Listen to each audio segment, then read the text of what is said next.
So we were rocked this week with some news that shocked all of us and didn't shock some of us. The breaking news that people were bribing and committing fraud to get children into university. Here are the issues along with that.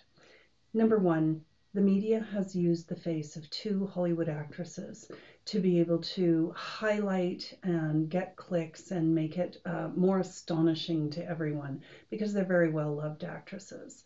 Number two, what they haven't done is put out a list, at least not in the articles I've seen, of the prominent people who are also charged. I'd like to see that. If we're going to share two names, let's share all the names, and here's why.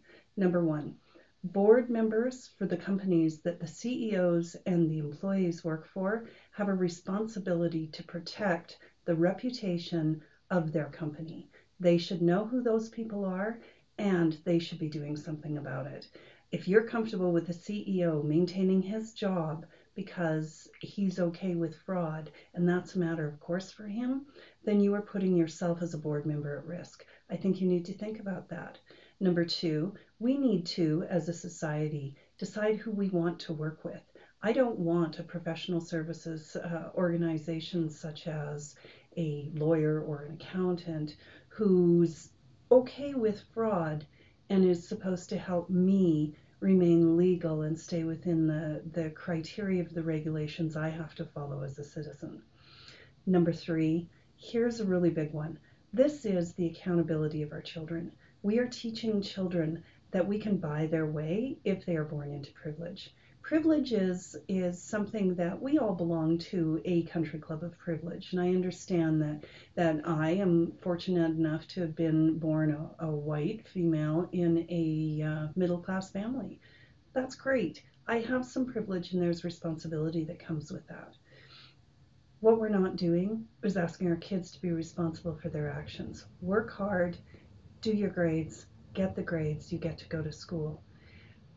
That is something that is prevalent in almost every piece of how we raise our children, making them accountable for their actions so that they can recognize and understand the importance of how they fit into society and how they have a responsibility to prop others up. So those three issues are the big ones for me. I'd love to see more than two Hollywood actresses showing as the face of this. I'd like to know what CEOs, what lawyers, what accountants, what coaches, what people who are in leadership positions actually are working at, where they are, who they are, and why they would in any way think this was a good idea. That's the story I'd like to hear. I wish it was being told.